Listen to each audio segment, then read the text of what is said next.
was beginning to process things out of what was happening. And then I realized I needed help. I could not read the Bible, Pastor Tulu. I was facing a situation that needed faith. So I knew that Hebrews chapter 11, verse 1 speaks about faith. I would take the Bible, read it. Faith is the evidence. When I got to the other one, I had forgotten the first part of what faith was. It was that hard. But I knew it. I needed to remind myself, but the mind was not able to concentrate. I could not grasp what was going on. So you see how the enemy can bring in these things and make them so light. Sometimes when we speak depression in the church, it seems like we are being ungodly. We're talking about demons. We are introducing things that are anti-Christ. Because that is the lie of the enemy. We need the mind to pray effectively. We need our emotions to be at the right place to can relate with God. We relate with God. And then our emotions come in. What we know in our mind comes in. So we have to deal with lies. Men, African men, and seeking help. Hey, it is a struggle.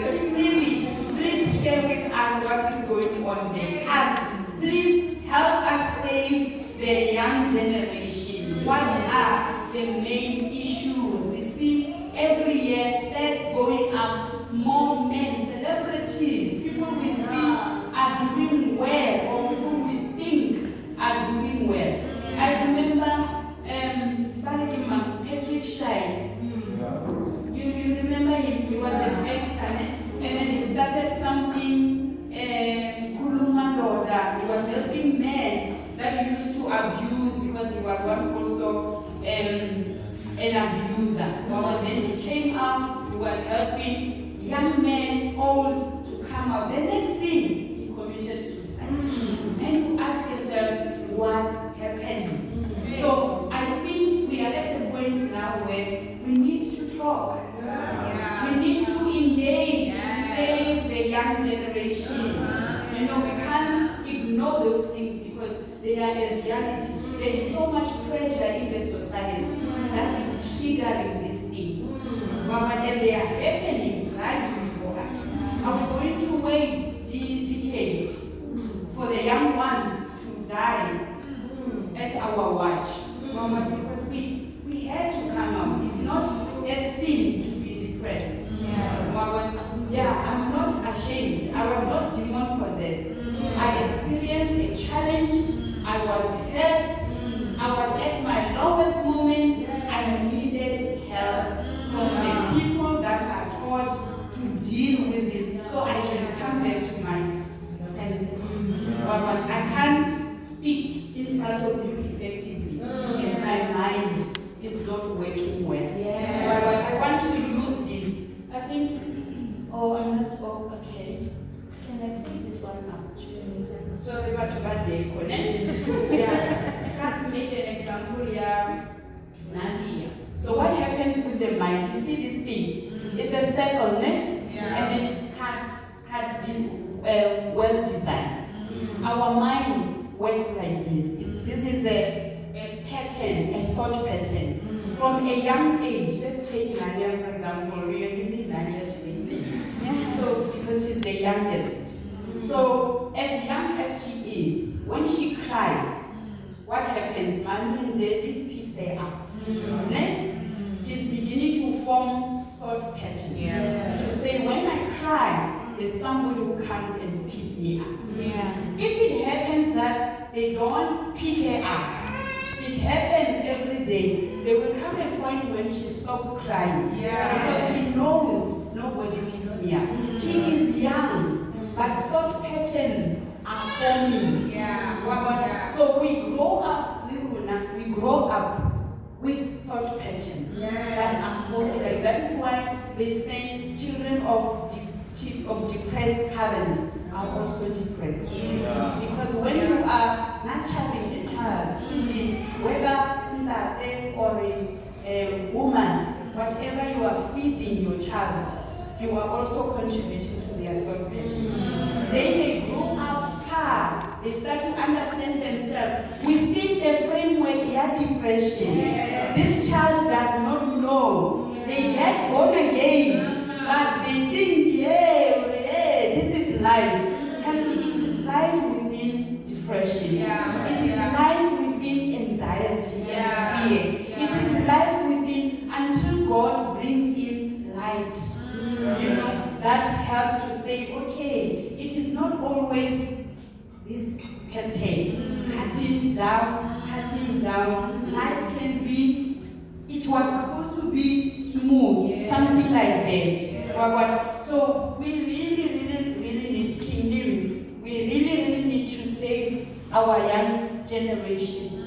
We need to save ourselves as well by being real. And these things, because we are human beings, they happen to everybody. Our pastors can get depressed while serving God. But not because they have sinned, but because of it's getting overwhelming.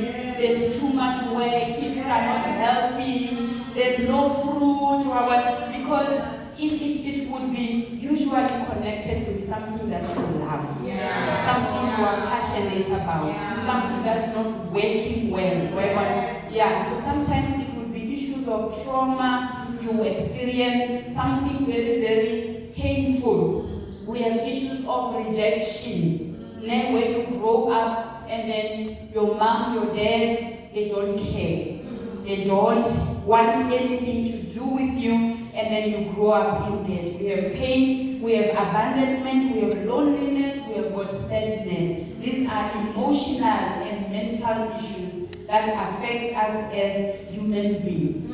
Okay? Because Christians are human beings. Somebody say Christians are human beings. So 1 Peter 5:8, it says, stay alert, watch out for your great enemy, the devil. He prowls around like a roaring lion, looking for someone to devour. Alright? This looking for someone to devour includes taking an opportunity to open a door for just fear. All he needs to do is to introduce something, and then he knows that with that thought pattern already formed, you will always fall back to depression. So I grew up, I didn't live with my father. He was working in Johannesburg, but I would always hear from a young age that he would have major depressive episodes with psychotic features. So when I got a problem that led to my first depression, I was like so afraid. My dad, even doctors, when they do the assessment, they will ask me, is there anyone who suffers from this challenge? So I needed to act wisely to protect my mind, to protect myself, because from where I come from, I am vulnerable. So, especially kind of depression, because depression is a chemical imbalance in the brain, alright? And then it leads to other things. So when you stay long in that, it begins to affect all other areas. Some people you are not thinking well, you are not sleeping, you are not eating well, you are lonely, you are starting to hear now foreign things. And then it causes you to emotionally break down and mentally break down. You can't come to church. Church does not mean anything to you. Church people, even about Bora. You don't want anyone. Then you are closing yourself in the room. We phone you. You don't want to answer the phone. And then, just phoning you and saying hello. We are now talking about you. We are now discussing your issues because of how the mind is doing. So we need to be balanced emotionally, mentally, and spiritually. Yeah, so just like we are saying with the example of a school child, the best and effective ministers in the kingdom are not the most talented and gifted or anointed. It's the ones that brings the balance. So I must be able to, with my gift, people must come to me and say, how do you do this? You know, because there are some people, you can't even talk to them, Pastor Truth. Yeah, you can't. Yeah, some people, all they do is to stand on stage, use the mic, after that, straight, going home. No hello, no nothing, no friends, loneliness, anxiety, fear. You are always by yourself.